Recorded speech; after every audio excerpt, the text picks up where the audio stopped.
लखनऊ में 2.5 महीने में 13,313 डेथ सर्टिफिकेट जारी हुए। सरकारी आंकड़ों में कोरोना से सिर्फ 1,042 मौतें।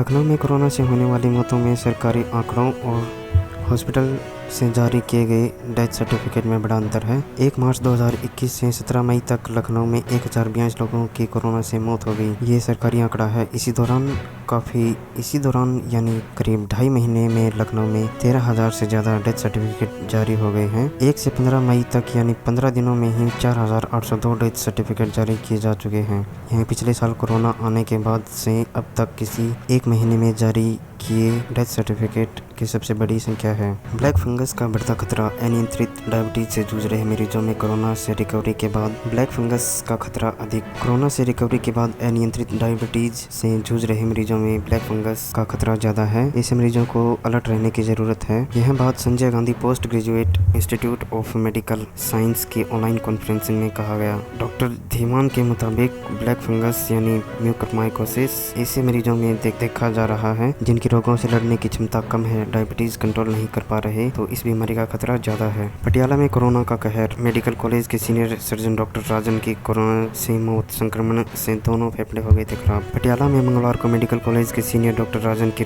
कोरोना से मौत हो गई। संक्रमित होने के बाद डॉक्टर राजन करीब 1 महीने से भाई राजेंद्र अस्पताल में भर्ती थे। 30 अप्रैल को परिवार कोलंबिया एशिया अस्पताल में ले गया था। मेडिकल कॉलेज के प्रिंसिपल डॉक्टर राजन सिंगला ने बताया कि नवा शहर के पंगा इलाके में रहने वाले 30 वर्षीय राजन PCMS थे। कोविड के कारण उनके हमनाम सहयोगी डॉक्टर राजन के फेफड़े खराब हो गए थे। 30 अप्रैल को परिवार कोलंबिया एशिया अस्पताल में ले गया था। मंगलवार को वहीं उन्होंने अंतिम सांस ली। अब बच्चों में संक्रमण की चिंता। सिंगापुर में आया कोरोना का नया रूप, बच्चों के लिए खतरनाक। वहां की हवाई सेवाएं तुरंत रोकी जाएं। देश में कोरोना की दूसरी लहर अभी हल्की भी नहीं पड़ी कि तीसरी लहर की चिंता सताने लगी है। सबसे बड़ी फिक्र इस बात को लेकर है कि इस बार बच्चों पर ज्यादा असर पड़ने की आशंका है। ये बात एक्सपर्ट बता रहे हैं। सिंगापुर में कोरोना का जो नया स्ट्रेन आया है उससे वहां बच्चे ही सबसे ज्यादा संक्रमित हो रहे हैं। ऐसे में दिल्ली के मुख्यमंत्री अरविंद केजरीवाल ने केंद्र सरकार से अपील की है कि बच्चों के लिए वैक्सीन के विकल्पों पर प्राथमिकता से काम किया जाए। केजरीवाल ने सोशल मीडिया पर कहा कि सिंगापुर में आया कोरोना का नया रूप बच्चों के लिए बेहद हानिकारक बताया जा रहा है। 10वीं के रिजल्ट में होगी देरी। CBSE बोर्ड ने 10वीं की मार्क अपलोड करने की आखिरी तारीख अब 30 जून तक मार्क सबमिट कर सकेंगे स्कूल।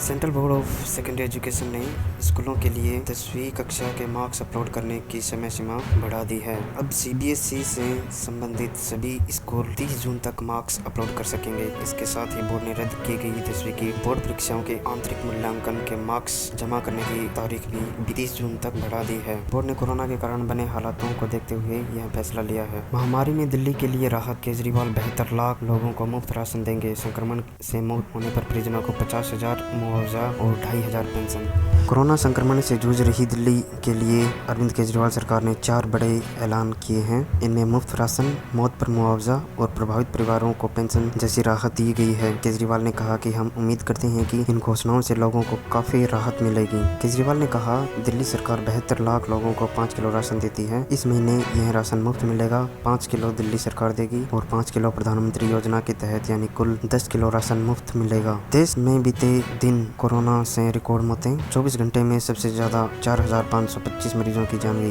देश में कोरोना की दूसरी लहर के दौरान मौतों का आंकड़ा लगातार बढ़ता जा रहा है। बीते दिन रिकॉर्ड 4,525 लोगों की महामारी की वजह से जान गई। यह देश में कोरोना से एक दिन में हुई मौतों का सबसे बड़ा आंकड़ा है। वैक्सीनेशन की चुनौतियों पर सीरम का बयान। पूनावाला बोले, भारत बड़ी आबादी वाला देश है। यहाँ 2 से 3 महीनों में सभी को वैक्सीन नहीं लगा सकते। कोरोना वैक्सीन बनाने वाली सबसे बड़ी company serum institute of India ने एक बयान जारी किया है कि पूरी दुनिया की आबादी को टीका लगने में 2 से 3 साल लग जाएंगे। मंगलवार को जारी बयान में कंपनी के CEO आधार पूनावाला ने भारत के बारे में भी अपनी राय रखी। उन्होंने कहा कि हम दुनिया के 2 सबसे ज्यादा आबादी वाले देशों में से हैं। इतनी बड़ी आबादी के लिए टीकाकरण अभियान 2 से 3 महीनों में पूरा नहीं किया जा सकता। इसमें कई चुनौतियां होती हैं। पूनावाला ने कहा कि कंपनी ने भारत के लोगों की कीमत पर वैक्सीन का निर्यात नहीं किया। यूपी के तीसरे मंत्री की कोरोना से जान गई। राजस्व एवं बाढ़ नियंत्रण मंत्री विजय कश्यप ने 56 साल की उम्र में आखिरी सांस ली। 20 दिनों से कोरोना से जूझ रहे थे। उनके राजस्व एवं बाढ़ नियंत्रण राज्य मंत्री विजय कश्यप का मंगलवार को निधन हो गया। 56 साल के कश्यप 27 अप्रैल को कोरोना संक्रमित पाए गए थे। कुछ दिन होम आइसोलेशन में रहकर उन्होंने अपना इलाज कराया था। सांस लेने में दिक्कत शुरू हुई तो उन्हें गुरुग्राम के मेदांता अस्पताल में भर्ती करा दिया गया, जहां मंगलवार की शाम उन्होंने आखिरी सांस ली। कोरोना पर केंद्र के फील गुड फैक्ट। देश में रिकवरी के मामले में पॉजिटिविटी ट्रेंड। सिर्फ 1.8% आबादी संक्रमित हुई। महाराष्ट्र, यूपी समेत 6 राज्यों में केस घट रहे। देश में कोरोना की लहर अब धीमी पड़ रही है। स्वास्थ्य मंत्रालय के मुताबिक रिकवरी में क्लियर पॉजिटिव ट्रेंड दिखाई दे रहा है। एक्टिव केस भी कम हो रहे हैं। सिर्फ 8 राज्य ऐसे हैं जहां रोज 10,000 से ज्यादा मामले आ रहे हैं। 26 राज्यों में नए केस से ज्यादा संख्या में मरीज रिकवर हो रहे हैं। सिर्फ 8 राज्य ऐसे हैं जहां 1 लाख से ज्यादा एक्टिव केस हैं। देश में मंगलवार को पॉजिटिविटी रेट 14% दर्ज की गई। सबसे ज्यादा प्रभावित महाराष्ट्र, यूपी, दिल्ली, बिहार, मध्य प्रदेश और छत्तीसगढ़ में केस और पॉजिटिविटी रेट लगातार कम हो रहे हैं। 5G को लेकर जियो ने की बड़ी घोषणा। जानिए भारत में इसे लेकर सरकार और कंपनियों की क्या